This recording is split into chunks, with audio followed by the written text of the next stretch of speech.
Hello everyone, I have not uploaded in a super long time. He's part of the reason why.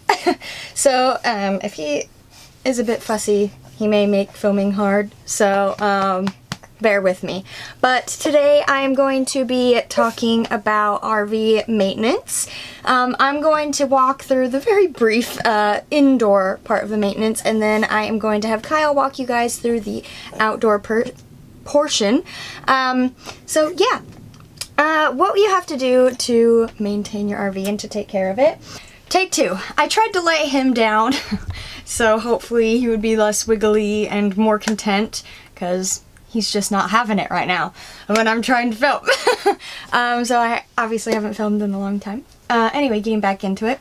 So we have all of like regular maintenance stuff for like a house or an apartment that you have to do for an RV, so like smoke detectors or other types of like carbon monoxide detecting things and all that, which is down there.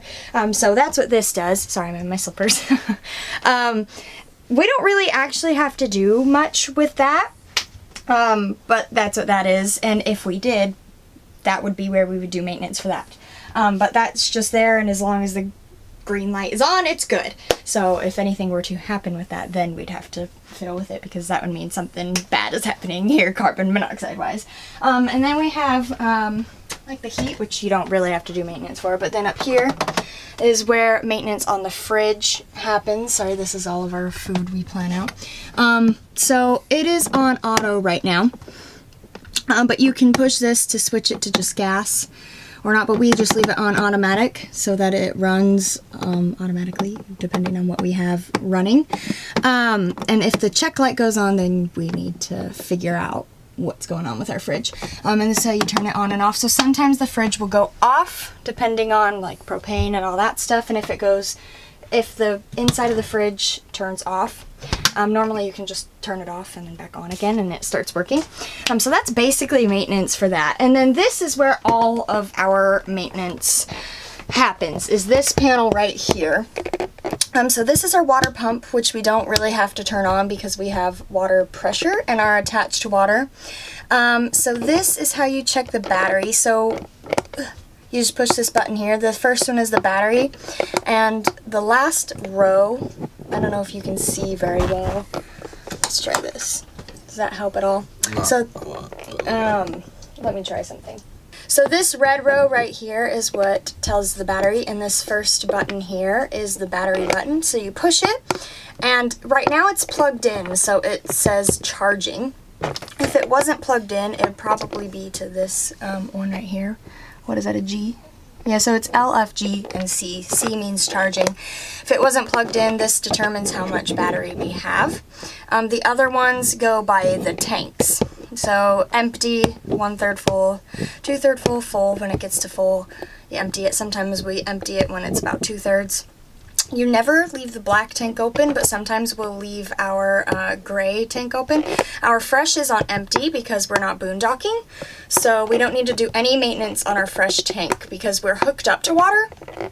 So water's continually being pumped through the RV, so we don't have to do anything with that. However, if we were boondocking, we'd have to do maintenance on that.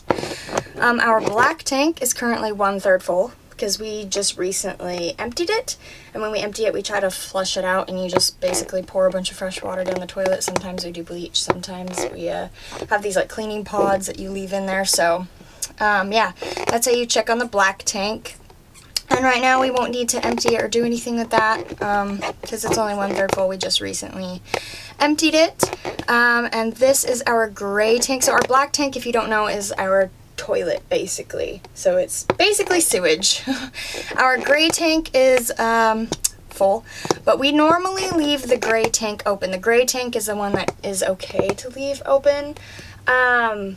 Anyway, our gray tank are things like sink water that gets used or shower water that goes down the drain. It all goes into the gray tank. So like dishwater and soapy water from the a shower and stuff. So this button, or flip or switch, actually technically it's not a button, when you turn it on is our water heater. So we always turn that. It takes a little bit for the water to heat up, so you have to leave it heating for a bit. However, this is also one of the ways that we check propane. It's not the most efficient way to check it, but it's a quick way to check it. So you turn it on and this fault light will come on. And see how it turns off? That means that it's actively heating up. If it remains on, that means that we are out of propane and our water is not going to be heated up, and our heating won't work, and our fridge will turn off, and yeah.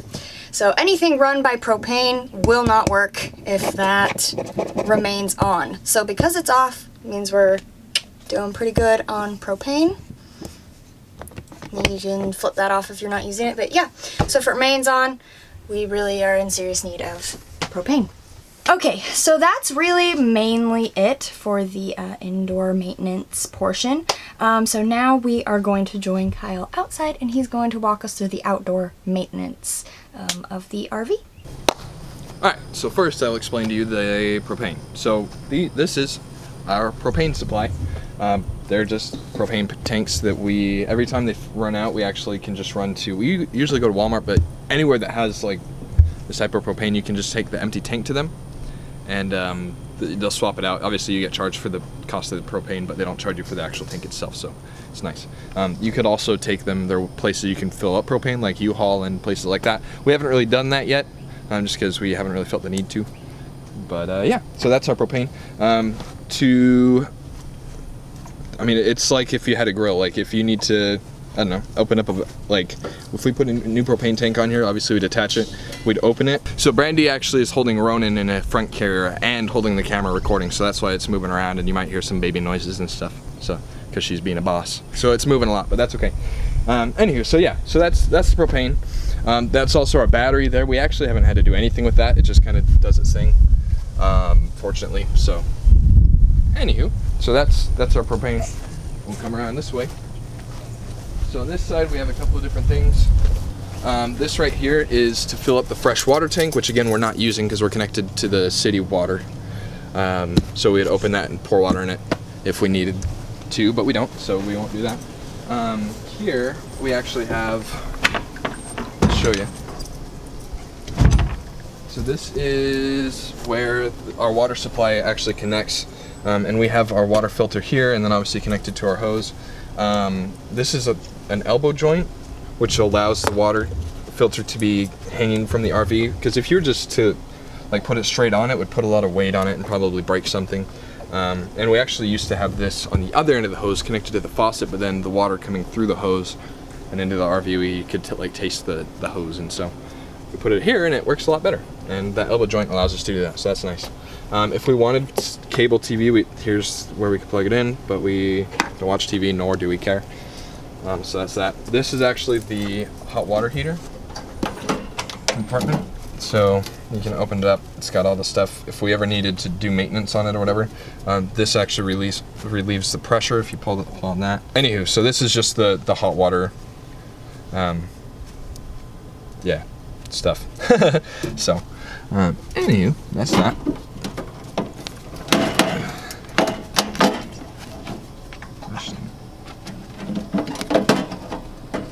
Cool, so that's that. This is where we plug in our electricity.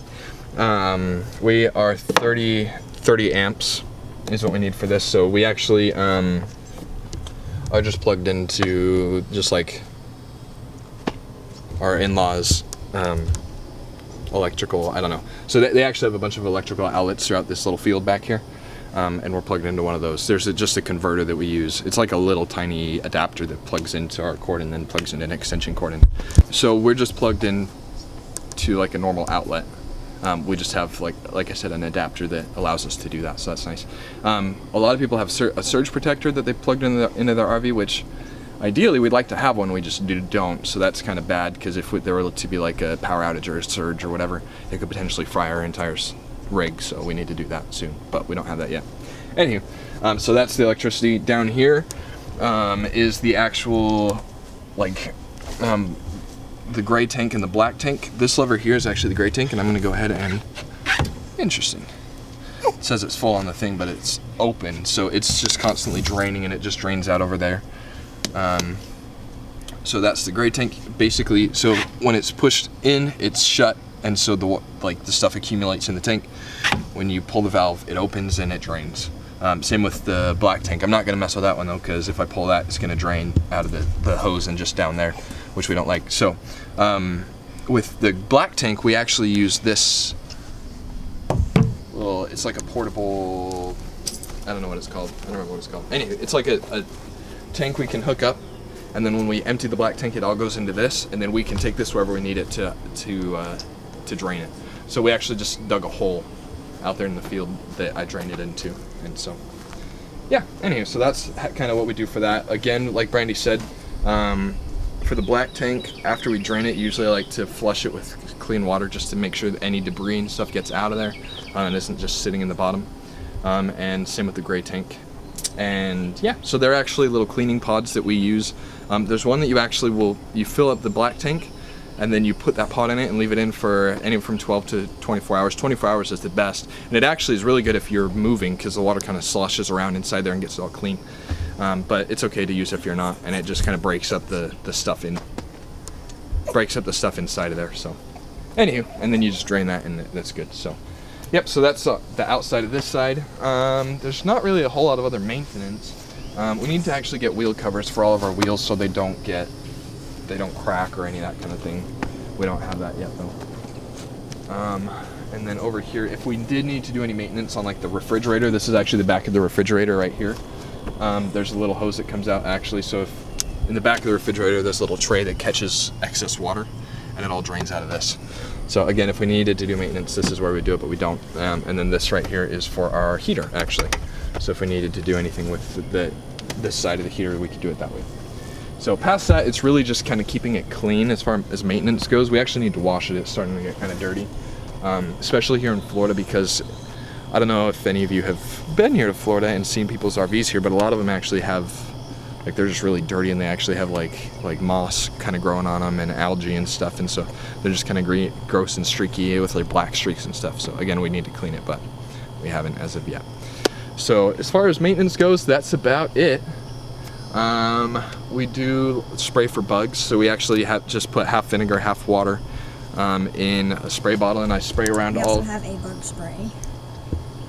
Yeah, and so I just spray it around all of the entry points, like the windows, the doors, the storage compartments. I spray it around all the base of the wheels and the jack stands and the little crank stand thing on the front. Just because it just deters bugs. They don't like it, whatever. So spiders, ants, all of them don't like it, so they tend to avoid it. So it helps just kind of mitigate bugs. But that's about it. I can't really think of anything else. Is there anything else you want me to mention? No? Okay. Then that's it on the outside. That's pretty much all the maintenance we have to do out here that I can think of. If you guys have any maybe tips or anything that you can think of, go ahead and leave it in the comments. And yeah, it might help us out. And if not, then we'll see you guys next time.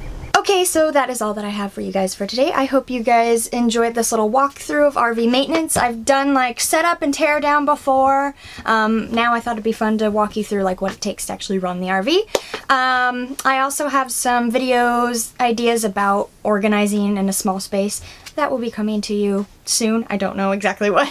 It is kind of hard with a new baby in the house, but I'm getting back to it. Yeah, so if you liked this video, give it a big thumbs up and subscribe down below. While you are there, hit that little bell notification to notify you every single time I upload. Yeah, leave any comments for any video ideas that you might like to see. Yeah, or just questions that you have about the RV. Yeah, anything you'd like to leave it in a comment down below. And I shall see you guys next time. Bye!